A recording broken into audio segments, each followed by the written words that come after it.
নমস্কার বন্ধুরা, সবাই কেমন আছেন? আশা করি সকলেই ভালো আছেন, সুস্থ আছেন। চলুন তাহলে আপনাদের সঙ্গে আর একটা গল্প নিয়ে চলে এসেছি। রাস পূর্ণিমার পূজা।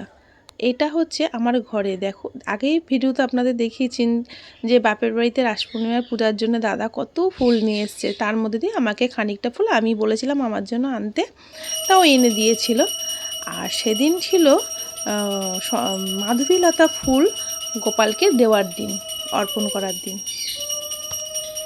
তা কোথা থেকে খুঁজে আমার দাদা ঠিক আমার জন্য একটু মাধবীলতা ফুল এনে দিয়েছিল। ওদের ঘরের গোপালকেও দিয়েছিল যদিও। আমি আবার মন্দিরেও পাঠিয়েছিলাম এই মাধবীলতা। কেন বলুন তো? আমাকে একজন বললেন যে মাধবীলতা তুমি যদি পাও আমাকে একটু মন্দিরে দিয়ে যেও। তা আমার গোপাল পাবে আর মন্দিরের গোপাল পাবে না? গোপাল তো সব একই, আমার ঘরেও যিনি মন্দিরেও তিনি। তা পাঠিয়ে দিয়েছিলাম। আরও আমার যারা চেনা জানার মধ্যে যারা পায়নি আমি অনেককেই ওই ফুল দিয়েছিলাম, যে আমি একা দেবো কেন, সকলেই দিক, ঠাকুর সকলের ভালো করুক। আমি সবসময় এটাই চাই, সবাই ভালো থাকলেই সব ভালো থাকবে।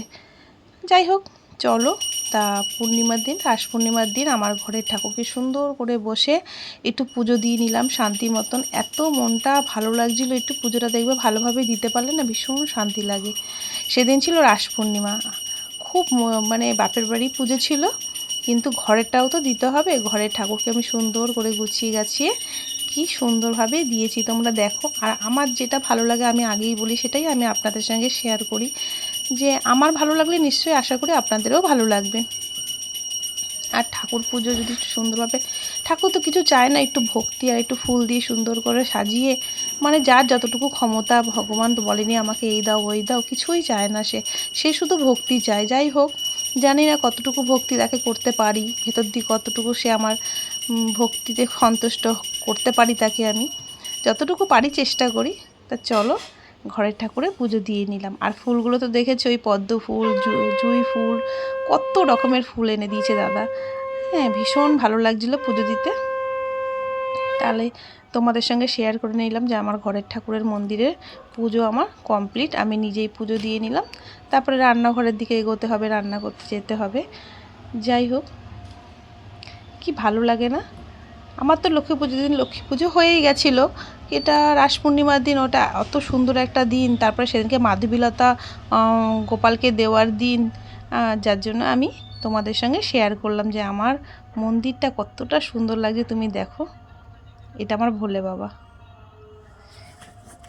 কাশীর ভোলে বাবা। এটা ছোট্ট গোপাল কি সুন্দর বসে আছে। এত ছোট, কিন্তু তার ক্ষমতা অনেক অনেক গুণ বড়। দেখো কত সুন্দর লাগছে, মনটা যেন ভরে যায়। তোমরা কারা কারা রাস পূর্ণিমার দিন এরকম, মানে যে যেরকম পেরেছো ঠাকুরকে দিয়েছো, তারা তারা কিন্তু কমেন্ট করে অবশ্যই জানিও। আর যারা নতুন বন্ধু আছো তারা একটু লাইক সাবস্ক্রাইব করে দিও। আর যারা পুরনো বন্ধু আছো তারা শেয়ার করে কমেন্ট করে জানিও তোমাদের ভিডিওটা কেমন লাগলো।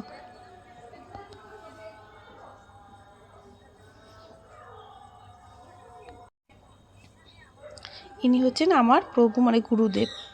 দেখুন কত সুন্দর লাগছে, সর্বদাই তার মুখে হাসি লেগে আছে। মধুর মধুর মতন লাগে তাকে দেখলে।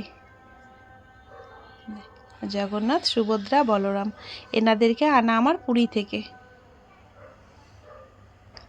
মা সরস্বতী, এই গোপাল হচ্ছে আমার মেয়ে হওয়ার আগে। এই গোপাল আমার যত বছর বিয়ে বলতে পারে তত বছর প্রায় আমার এই গোপালের বয়স।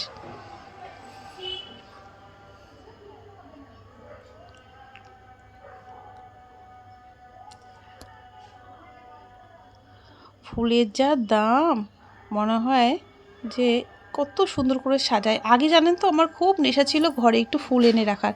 অনেকেই বলতো এই ফুল নিয়ে যাচ্ছ তোমাদের কি কোনো প্রোগ্রাম আছে? না, কোনো প্রোগ্রাম নেই, এমনি রাখবো। আমার ভীষণ ফুল ভালো লাগে, ফুল আমার ভীষণ পছন্দের একটা জিনিস। অনেকেরই পছন্দের জিনিস, সেটা আমি জানি, কিন্তু এখন আর পেরে উঠি না যে একটু ঘরে ফুল এনে রাখবো। মানে ঘরে ফুল রাখতে গেলে 300 টাকা 250 টাকার ফুল এমনিই লেগে যায়। মানে এখন ফুলের এত দাম হয়েছে যে একটুখানি ফুলদানিতে ফুল রাখবো, বেশ কটা দিন থাকবে, এখন আর পেরে উঠি না। কিন্তু ফুল আমাকে খুব টানে। ফুল দেখলে জানি না কেন আমার ফুলের দিকে মনটা ভীষণ মানে ভালো লাগে আর কি ফুল। ঠিক আছে বন্ধুরা, তাহলে এতটুকুই তোমাদের সঙ্গে গল্প। সকলে ভালো থেকো, সুস্থ থেকো। নমস্কার বন্ধুরা।